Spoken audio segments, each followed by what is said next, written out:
Gracias, presidente. Bueno, yo creo que en la evaluación de la reforma debemos tener muy claro, por una parte, el sistema de intereses creados que afectó, que ha querido que en esto incida lo que los sociólogos llaman la profecía que se cumple a sí misma. Les afectó la reforma, es mala, se han dedicado a lo largo de todo el proceso a hacer cosas para demostrar que es mala y van a concluir que es mala. De lo que es la crítica independiente, lúcida, válida, como la que hemos tenido el día de hoy en las dos exposiciones. Pero hay que tenerlo muy claro, evidentemente. Por razones de tiempo, pues hay mucha riqueza en los planteamientos del Pepe Goldenberg. Yo quisiera destacar algo que él señala, que a mí me ha preocupado enormemente, como lo que hicimos en la reforma, poner el registro de partidos cada 6 años. El derecho de asociación con fines políticos no puede ser intermitente, tiene que ser permanente. En España tienen 1.600 partidos. Se le registra, se le da derecho a registrar candidatos, no se le da ninguna prerrogativa salvo que logre posiciones en el Parlamento. Pero no se restringe el derecho de asociación con fines políticos a que se pueda ejercer cada 6 años, cuando es, dicen los abogados, de tracto sucesivo, es continuo. Ya 3 años también era impedimento, pero por lo menos le daba salida a las tensiones que se acumulen en una elección para que el año siguiente se acomode. Ahorita como estamos, no hay modo hasta el 2013 de buscar el registro de un partido. Y están cambiando las cosas. Esta es la primera vez que vamos a 2 elecciones sucesivas, la de 2006 y 2009, con el mismo número de los mismos partidos desde 1979. No habíamos tenido 2 elecciones. Por lo tanto, ese tema me interesó que Pepe lo destacara. Ahora con Héctor, yo sí tengo una profunda diferencia en la concepción de el mercado en la lógica de la competencia política. Yo creo que en materia política, si recordamos a Easton, es la única actividad capaz de asignar valores con sentido de autoridad, es decir, Estado o mercado. En este caso, si lo dejamos al mercado, pues la desigualdad se va a imponer. Tuvimos que llegar al sufragio universal después del censitario, cuando solo se dejaba votar a los instruidos y a los que tenían poder adquisitivo, justamente para que el valor universal de la igualdad prevaleciera. Entonces, si hoy las campañas y la competencia y la lucha política electoral pasa por los medios, pues no podemos dejarlo al mercado. Tenemos que tener una regulación precisa, coincidiendo con Héctor en que no debe agotarse en lo electoral, está pendiente la legislación sustantiva en la materia y no debe ser un sucedáneo la legislación electoral en materia de medios de la legislación sustantiva en materia de medios, sin lugar a dudas. Pero evidentemente, pues dice él, no igualemos a la baja, pues ojalá pudiéramos igualar a la alza, que los 110 millones de mexicanos, por lo menos los ciudadanos, pudiéramos comprar spot de 240,000 pesos el segundo, por lo menos cuando yo me quedé, no sé las cifras hoy, para poder ejercer mi derecho de libertad de expresión. Yo creo que la reforma no conculcó la libertad de expresión, estableció una restricción a una modalidad de expresión para que no se vuelva esto una plutocracia, si queremos realmente seguir consolidando una democracia. Por otra parte, también Héctor señala que hay otros aspectos de la reforma que le preocupan, que convierten al IFE en censor. Bueno, si a los partidos le vamos a dar tiempos gratuitos en radio y televisión, no es para que veamos lo peor de la vida pública de México, aspiramos a lo mejor y no les vamos a exigir nada más de lo que desde siempre se le exige a los periodistas.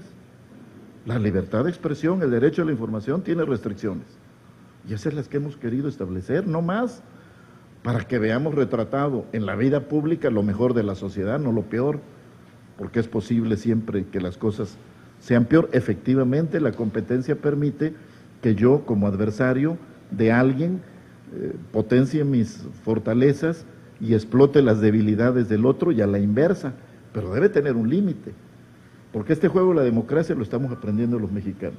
Y está la cantidad de agravio que todos pensamos, como ahorita, que no hay México hasta el 5 de julio, y no pensamos en el día después, que hay que sentarse a negociar para construir mayorías. Y fue tal el agravio que no hay posibilidad de sentarse. Entonces hay que darle ciertas reglas del juego a la misma modalidad de la competencia. Efectivamente, se ha generado un mercado negro.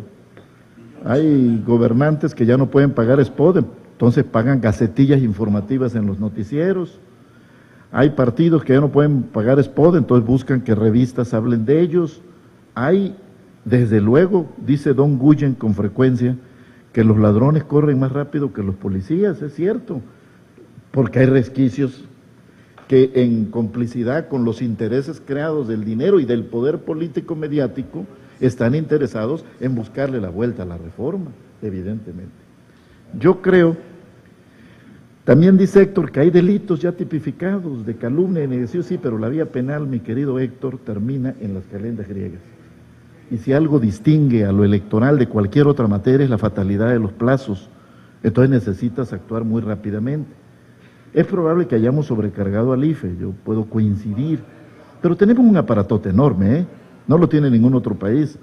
Yo he tenido oportunidad como consultor de Naciones Unidas de recorrer América Latina, pero ni la cuarta parte del gasto electoral que tenemos, que se explica en la transición mexicana y en la coyuntura mexicana, pues también el IFE se ve apto y dada la imparcialidad y el prestigio quizá lo sobrecargamos porque dudamos de otras instituciones que tendrían a su cargo esto.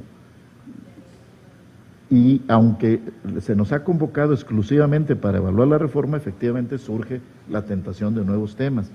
Termino nada más diciendo, la larga hegemonía del PRI generó muchas distorsiones, la mayoría se volvió mayoriteo, tanto por el ejercicio de la mayoría como por la crítica de la oposición, muchas cosas se nos distorsionaron. Y por ejemplo la representación proporcional nació en México con la idea de que era un subsidio a las minorías, porque la mayoría que tuviera más de 60 triunfos no participaba en la representación proporcional y eran los nacidos para perder del PRI que se postulaban hasta la segunda reforma. No, señores, la representación proporcional es simple y sencillamente otra forma de contar votos. Si el principio de mayoría es válido para cargos uninominales, porque ahí ganó uno y perdió el otro, aunque sea por un voto, en órganos colegiados como los parlamentos es injusto que el que gane se lleve todo y el que pierda todo, que cada quien se lleve la representación que tenga, de tal manera que mucho cuidado. Yo puedo coincidir en que hay apertura para participación ciudadana y hay técnicas, las listas no son necesariamente cerradas y bloqueadas, las listas pueden ser desbloqueadas, lo que implica que el ciudadano modifique el orden en que los partidos le presentan la lista. Es un problemón de escrutinio, pero la modalidad existe. O puede ser lista abierta para que el ciudadano agregue candidatos, pero no necesariamente pasar a la desaparición de la representación. Hace algunos años teníamos superávit de gobernabilidad, pues un partido hegemónico, pero déficit de representatividad y por eso trabajamos en ello. Ahora hay voces que claman que ante el déficit de gobernabilidad y el presidente débil hay que volver a la gobernabilidad en sacrificio de la representatividad. Yo creo que hay que conciliar debidamente, porque tampoco había ocurrido la tragedia que todos esperábamos por el gobierno dividido. El reformismo constitucional, en lo que tiene de bueno y en lo que tiene de malo, no ha cesado desde 88, que el PRI ya no tuvo 2/3 partes para reformar solo la Constitución. La capacidad de hacer leyes no ha cesado, ni de aprobar presupuesto desde 97, que el PRI ya no tuvo mayoría absoluta para reformar solo la ley. Ahora hay ciertas reformas, Héctor las menciona, la fiscal, la laboral, la educativa, que tienen otro tipo de broncas, pero no se las carguemos necesariamente al sistema electoral. Gracias, senador Núñez.